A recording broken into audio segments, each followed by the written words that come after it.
اللهم اجعل أبي من أهل الجنة يا رب العالمين. اللهم واجعل الحوض موردا له.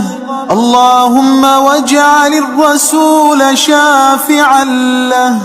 اللهم واجعل ظلك ظلا لأبي يوم لا ظل إلا ظلك.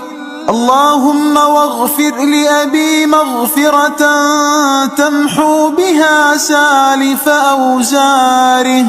اللهم واختم لأبي بالصالحات أعماله.